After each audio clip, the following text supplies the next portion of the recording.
You all are white males. You never lived in my shoes, and you do not know what it's like to be an African-American male. Who in the hell do you think you are?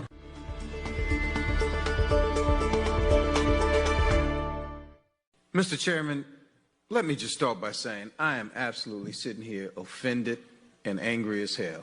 And I want to explain to what we always say is how we refer to each other, my good friends on the other side. By the time I'm finished, you will be clear that we are not good friends. As a black male who went to the 5th best public high school in the country, who was a victim of excessive force, who has a black son, who has worries that you all don't. And to my colleagues, especially the ones that keep introducing amendments that are a tangent and a distraction from what we're talking about, you all are white males, you never lived in my shoes, and you do not know what it's like to be an African-American male. And all I'm saying is, if you are opposed to this legislation, let's just have the vote. But please do not come in this committee room and make a mockery of the pain that exists in my community. And it reminds me of the argument about the 1964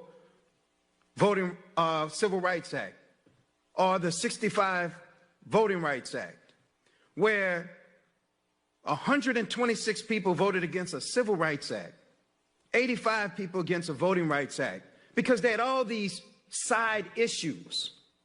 Either man up and say you don't believe in it, or let's talk about the real issue. And yes, we're not interested in watered down version of this bill. I'm not interested in equality with all deliberate speed. This is a crisis. People are losing their lives. So if we have other things that we want to fix, then fix them in another bill, fix them at another time. But people are dying as we talk. So I am not interested in moving at a snail's pace. I am not interested in a watered-down bill that mandates nothing.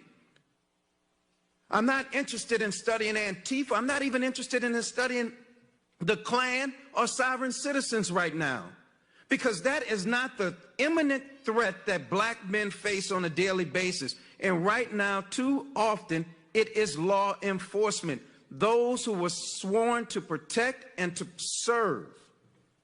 And so all we're asking today is to deal with that. I don't mind dealing with other pieces of legislation. I don't mind dealing with other issues that you all may have. And what I don't want to leave this conversation with, and why I'm speaking now instead of later, is because I don't want you all to leave here saying, well, we didn't know. We didn't know that's how you felt, Cedric. I want it to be crystal clear, and I will give you the benefit of the doubt that it is an unconscious bias that I'm hearing, because at worst it's conscious bias, and that I would hate to assume from any of the people on the other side. Will the gentleman yield? Sure. I appreciate your passion. Are you suggesting that you're certain that none of us have non-white children? Because you reflected on your black son and you said none of us could understand. Man, stop. I'm not about to get sidetracked about the color of our children. We're talking about black kids. I reclaimed my time. You said that. I reclaimed my time. I know. You want the discussion? I know that gentleman reclaimed his time. I said I reclaimed my time. I already know that there are people on the other side that have black grandchildren. It is not about the color of your kids. It is about black males, black people in the streets that are getting killed. And if one of them happens to be your kid, I'm concerned about him too. And clearly I'm more concerned about him than you are. So let's be clear about that. You're claiming you're more concerned for my family than I do? Who in the hell do you think you are? Gentlemen, if the shoe fits. Listen, you don't know how much we care about our families. Kick dog holler. You should take those words down. I know you care about your family and love your family. The gentleman will suspend. The gentleman will suspend. The time belongs to the gentleman from Louisiana. Cedric, would you yield? Was that a nerve? Yeah, you damn right. I yield right to the gentleman from Louisiana. I say this honestly. I appreciate you yielding. You are my good friend, and we hail from the same state, and I respect you, and I love you. And I say this honestly.